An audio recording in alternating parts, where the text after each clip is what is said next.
Welcome to CEO Insights. I'm Marilyn de Guzman with INN. I'm speaking with James Tworek, CEO and Director of Element79 Gold. Hi, James. Hello. So I want to talk to you about, it's a lot has happened with the company for the past year. Do you want to take us through sort of some of those milestones and what are some of the main initiatives that are underway right now? Sure thing. Thank you.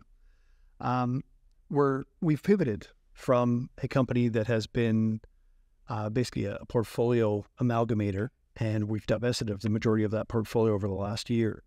So we had the sale of the assets to Centra, and we're still hearing that they're moving forward towards their IPO. They're in the process of completing their 43-101 right now. We've started the process of doing a spin-out of one of our assets, which is the Dale property. That was our original listing asset, and it's no longer core to our future focus. So we found a buying party that wants to take over that wholly owned subsidiary that we've moved that asset into. And that process is coming through. We expect in the next week or so to be completed with the amalgamation agreement and move forward down that path. Separately, we've also continued the process of trying to sell one of our three of our assets in Nevada to a company called Valdo, and that process should be unfolding. We expect updated contracts to be signed here in the first quarter of the year. And lastly, the process of selling Maverick Springs, which is our former flagship asset. We've just extended the sale of that, or the process to close that sale by a short amount due to basically annual cycles. Things slow down around year end and Christmas and whatnot. So anyways, we'll see those all continue to take shape this year.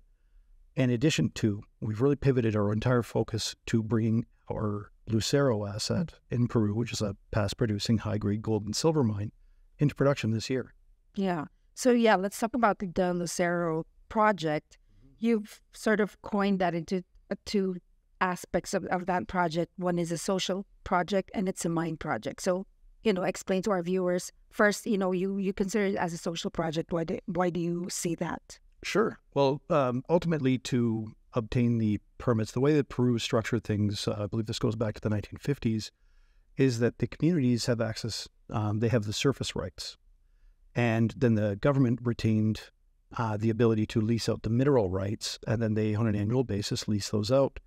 So in order to be able to put a mine back into production, like we are, or even do more in-depth exploration, we need to have an agreement with the community.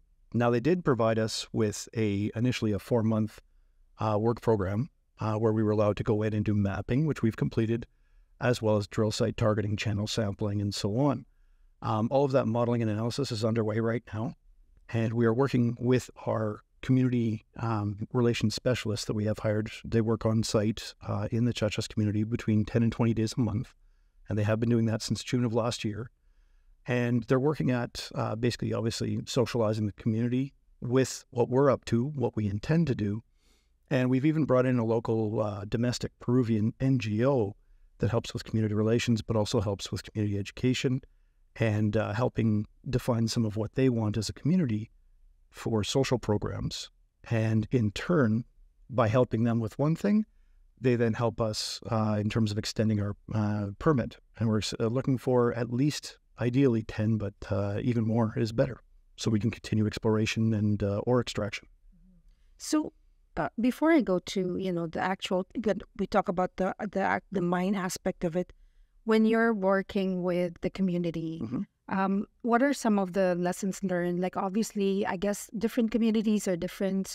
So what have been the biggest lessons in terms of effectively working with the community and having that successful relationship? In our case, again, it's unique everywhere on the planet, unique everywhere in Peru. But in our case, we found this community to be very responsive. Of the roughly 2,800 people that live in the community, there's a subsection of the community that about 800 to 900 of those people work in the local miners guild. And they're working on, I believe it's 6 different mines in addition to extracting ore from the Lucero mine right now. And it really does boil down to, it's as simple as the economics. They want a piece of, the pie. So if there's any production that's going to be happening, they want jobs. They want to have their local businesses, whether that's trucking or something similar, employed, as well as they do want some social programs. So as we continue these negotiations to extend our existing work permit, we're going to them with the opportunity to look at some social programs, some education programs for children, operational health and safety training, and so on. So now you're progressing the Lucero mine project, to bring it to production. What does it take to bring that to production?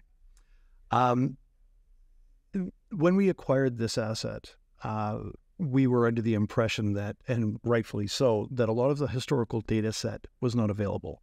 Okay, it wasn't available from the group that we purchased, Calipui Resources, and it wasn't available from the former owner when it was passed in 1989 to 2005. It was in commercial production. A lot of that historical data had been lost. So our first step, which we've just completed between October to the end of December, was to basically rebuild all of the A, mapping, B, do a ton of channel sampling.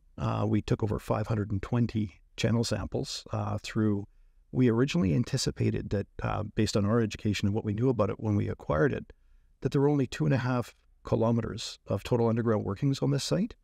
That's outdated from 2005, but there's over 8 kilometers of overall underground workings. So in the sense of, a windfall of being able to look at all of this data and understand the vein structure and what the local artisanal miners have been doing over the years, we've been mapping, we've been channel sampling, and we're now going to be setting drill targeting in place. And we intend to be drilling both inside the veins, inside the adits that are there right now, as well as targeting from outside to figure out, an understanding of really life of mine, where these veins go, what level of extraction we can get to. The permit allows for 350 tons per day, but we're setting our sights on something more like 200 as a top-end goal, and we'll stage our production levels starting at 25, 50, 100, 200, and so on. So we'll form a mine plan around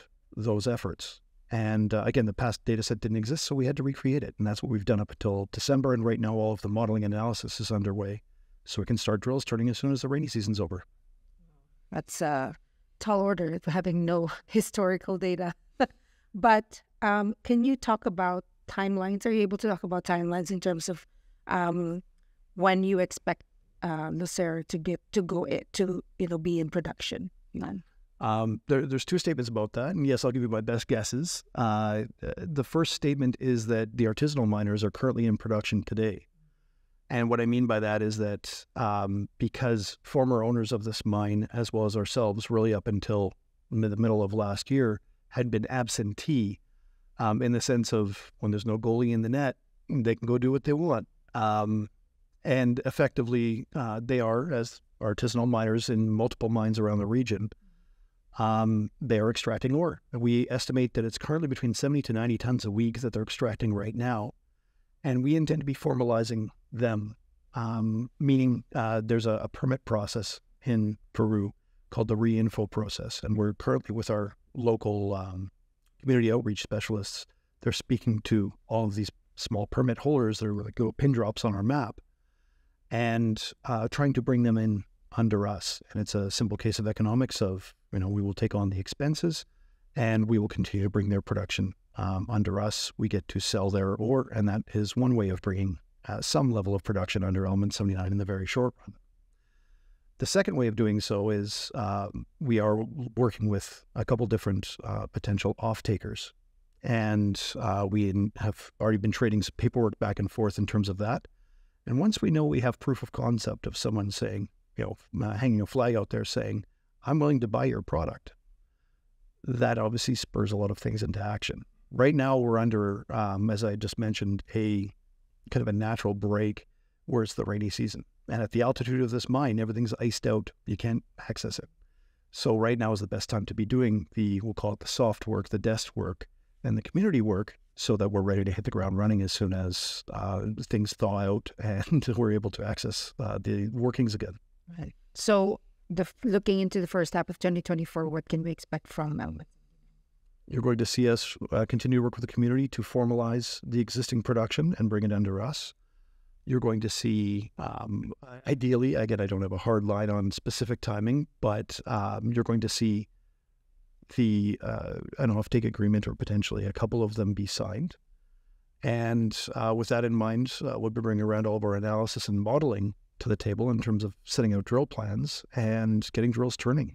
We expect that to be happening March through May as a rough window. In addition to that, all of the channel sampling that we've just finished, those assays should be coming back from the labs here in the very short run, the next 2 to 3 weeks. And we'll be releasing that information, which I anticipate would reflect what we've already been releasing. Back in April, we had some very high-grade results from channel sampling done inside the, or grab sampling done inside the veins. And I think we'll be pretty impressed with what's coming through on those when we get that information in. So we're here at VRIC, obviously, in Vancouver. What is the key message you want the attendees here to know about your company? The biggest pivot is that we've changed from basically an asset amalgamator into a near-term production story. And it's very tangible in the sense that it's currently under production by the artisanal miners. There's a government push to make those artisanal miners formalize. We are currently working to formalize with them, bring that production under us, and then ramp that production up. Great. Well, thanks, James, for joining me today and sharing some updates about your company. Thank you very much. I appreciate the opportunity. And thanks, everyone, for watching. Join us again next time for another engaging conversation on CEO Insights. If you like this video, make sure you subscribe to our channel and turn on notifications so you don't miss future updates and interviews. See you next time.